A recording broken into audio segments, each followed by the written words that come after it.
ರಾಜಕೀಯದಲ್ಲಿ ಯಾರೂ ಹರಿಶ್ಚಂದ್ರರಿಲ್ಲ. ಹರಿಶ್ಚಂದ್ರ ಇರೋರು ರಾಜಕಾರಣ ಮಾಡೋಕ್ಕೆ ಆಗಲ್ಲ.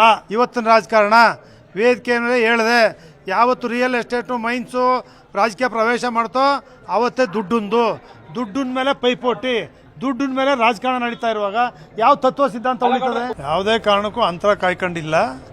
ನಾವು ಮೊನ್ನೆ ನೋಡಿದ್ವಲ್ಲ, ವೇದಿಕೆ ಮೇಲೆ ಕೂತ್ಕೊಂಡು ನಾವು ಅವರು ಮಾತಾಡಿ ಚೆನ್ನಾಗಿದ್ದೀವಲ್ಲ. ನಿಖಿಲ್ ಬಂದರು, ಪಕ್ಷದ ಸದಸ್ಯತ್ವಕ್ಕೆ ಹೋದೋ, ನೋಂದಣಿ ಮಾಡ್ದೋ, ಜೊತೆಲೇ ಇದ್ದೀವಲ್ಲ. ನಾನು ಪಕ್ಷದಲ್ಲಿರಲಿ ವಿರೋಧವಾಗಿರಲಿ ಜಿ ಟಿ ದೇವೇಗೌಡ ಹಿಂಗೆ ಇರೋದು ಯಾವಾಗಲೂ. ಯಾರು ಏನು ಕಡೆಗಣಿಸಕ್ಕೆ ಏನಿದೆ? ಈಗ ಅಧಿಕಾರ ಇದ್ದ ಯಾಕೆ ಕಡೆಗಣಿಸ್ತಾರೆ? Core committee ಅಧ್ಯಕ್ಷನೇ ಮಾಡೋರಲ್ಲ. ಎಲ್ಲೋ ಒಂದ್ ಕಡೆ ಗೌಡ್ರು ಪಾರ್ಟಿಯಿಂದ ಹೊರಗೆ ಬರ್ತಾರೆ, ಈ ರೀತಿ ಕೆಲವು ಅವ್ರ ಮಧ್ಯೆ ಡಿಫರೆನ್ಸಸ್ ಗಳಾಗ್ತಾ ಇದೆ ಅಂತ. ಅಲ್ಲಪ್ಪ, ಯಾವಾಗಲೂ ಹೋಗಿಲ್ಲ, ಈಗ ಹೋಗಾಯ್ತದ? ಈ ಸಂದರ್ಭದಲ್ಲಿ ಸರಿ, ಈ ಸಂದರ್ಭದಲ್ಲಿ ಯಾರು ಕರ್ಕತ್ತಾರೆ ನಮ್ಮನ್ನ? ನಾವು ಹೋಗ್ತಾನೆ ಹೆಂಗಾಯ್ತದೆ?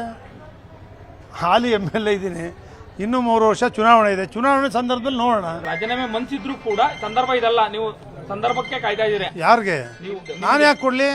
ನಮಗೆ ಬೇರೆ ಸಂದರ್ಭದಲ್ಲಿ ಇವರೇ ಬಂದು ಹೋದ್ ಸತಿ ಸಿದ್ದರಾಮಯ್ಯನವರು, ವೇಣುಗೋಪಾಲು, ಸುರ್ಜಿವಾಲ ಅವರು, DK ಶಿವಕುಮಾರ್ ಅವರು ಎಲ್ಲರೂ ಕೂಡ ಬಂದ್ಬಿಡಪ್ಪ, ನೀನು ಮಂತ್ರಿ ಮಾಡ್ತೀವಿ, ಕೇಳ್ದ ಖಾತೆ ತಗೋ, ನಿನ್ನ ಮಗನ MP ಮಾಡೋ, ನೀನು ಮಂತ್ರಿ ಆಗು, ಎಲ್ಲನೂ ಕೂಡ ಅವ್ರು ಹೇಳಿದರು. ಆದರೂ ದೇವೇಗೌಡರು ಮನೆಗೆ ಬಂದರು, ಹಿರಿಯವರು, ನಮ್ಮ ಪಕ್ಷದ ನಾಯಕರು, ಇಷ್ಟು ವರ್ಷ ಜೊತೆಲಿದ್ದೆ, ನಾವು ಯಾಕಪ್ಪ ಬಿಟ್ಟೋಗೋದು ಅಂತ ನಾವು ಉಳ್ಕೊಂಡೆ. ಅರೆ, ಈ ಉಳ್ಕೊಂಡವ್ರಿಗೆ ಸರಿಯಾದ ಗೌರವ ಸಿಗ್ತಿಲ್ಲ ಅನ್ನೋದು. ಎಲ್ಲಿ ಏನು ಗೌರವ ಸಿಗಬೇಕು? ಪಾರ್ಟಿಲಿ ಗೌರವ ಸಿಗ್ತಲ್ಲ. ದೊಡ್ಡ ಕೋರ್ ಕಮಿಟಿ ಅಧ್ಯಕ್ಷ ಮಾಡೋರು ಅದಕ್ಕಿಂತ ಇನ್ನೇ ಮಾಡ್ತಾರೆ. ಎರಡೂ ಪಾರ್ಟಿಗಳು ರಾಜ್ಯಕ್ಕೆ ಒತ್ತಾಯಿಸ್ತಾ ಇದ್ದಾರೆ. ಎಲ್ಲ ಒಂದ್ ಕಡೆ ನಿಮ್ಮ ದೋಸ್ತಿ ಬಿರುಕು ಬರಲ್ವಾ ಅಂತ ಈ ರೀತಿ? ರಾಜೀನಾಮೆ ನಾನು ಇವ್ರೊಬ್ಬರಿಗೆ ಹೇಳಿಲ್ಲ, ಅವ್ರಿಗೂ ಹೇಳಿದ್ದೀನಿ. ಅವ್ರನ್ನೂ ಕೊಡಿ ಇಂಥವ್ರಲ್ಲ, ಇವ್ರನ್ನೂ ಕೊಡಿ ಇಂಥವ್ರಲ್ಲ. ರಾಜಕೀಯ ಸರಿಯಾದ ದಾರಿಲಿ ಹೋಗ್ತಾ ಇಲ್ಲ. ಯುವಕರಿಗೆ ಮಾರ್ಗದರ್ಶನ ಮಾಡ್ತಕ್ಕಂಥವ್ರು. ನೀವು ಅಧಿಕಾರದಲ್ಲಿದ್ದಾಗ ನೀವು ತಪ್ಪು ಮಾಡಿದ್ದೀರಿ, ಇವರು ಅಧಿಕಾರದಲ್ಲಿದ್ದಾಗ ಇವರು ತಪ್ಪು ಮಾಡಿರ್ತಾರೆ. ಅದಕ್ಕೋಸ್ಕರ ನೀವೆಲ್ಲ ಸೇರಿ ನಾನಿಲ್ಲ.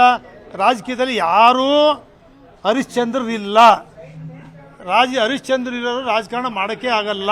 ಇವತ್ತಿನ ರಾಜಕಾರಣ ವೇದಿಕೆ ಮೇಲೆ ಹೇಳಿದೆ, ಯಾವತ್ತು ರಿಯಲ್ ಎಸ್ಟೇಟು ಮೈನ್ಸು ರಾಜಕೀಯ ಪ್ರವೇಶ ಮಾಡ್ತೋ ಆವತ್ತೇ ದುಡ್ಡಿನ ಮೇಲೆ ಪೈಪೋಟಿ, ದುಡ್ಡಿನ ಮೇಲೆ ರಾಜಕಾರಣ ನಡೀತಾ ಇರುವಾಗ ಯಾವ ತತ್ವ ಸಿದ್ಧಾಂತ ಉಳಿತದೆ?